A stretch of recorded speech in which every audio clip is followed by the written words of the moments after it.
ఈ రోజుల్లో అందరికీ హెయిర్ ఫాల్ ఒకటి, తర్వాత డాండ్రఫ్ ఒకటి బాగా ఎక్కువైపోయింది. స్ప్లిట్ ఎండ్స్, తర్వాత హెయిర్ చాలా గట్టిగా ఇలా ఉండడం, స్మూత్గా లేకుండా ఉండడం. మరి వీటన్నిటికీ చాలా రీజన్స్ ఉన్నాయి. హాట్ వాటర్తో స్నానం చేయడం, పొల్యూషన్, ఇలా రకరకాల స్ట్రెస్ ఇవన్నీ.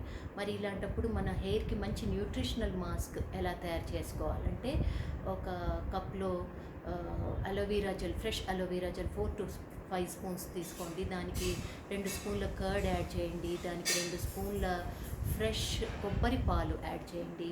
4-5 డ్రాప్స్ బాదం ఆయిల్ని, ఆల్మండ్ ఆయిల్ని యాడ్ చేయండి. 2 స్పూన్ల రోజ్ వాటర్ యాడ్ చేసి మంచి మాస్క్గా ప్రిపేర్ చేసుకుని తలకి అప్లై చేయండి, స్కాల్ప్ నుంచి లాస్ట్ వరకు. 25 మినిట్స్ తర్వాత నార్మల్ వాటర్ తోటి హెయిర్ వాష్ చేసుకోండి. ఇలా కనుక రెగ్యులర్లీ చేసినట్టయితే హెయిర్ ఫాల్ తగ్గుతుంది, స్ప్లిట్ ఎండ్స్ కంట్రోల్ అవుతాయి, తర్వాత డాండ్రఫ్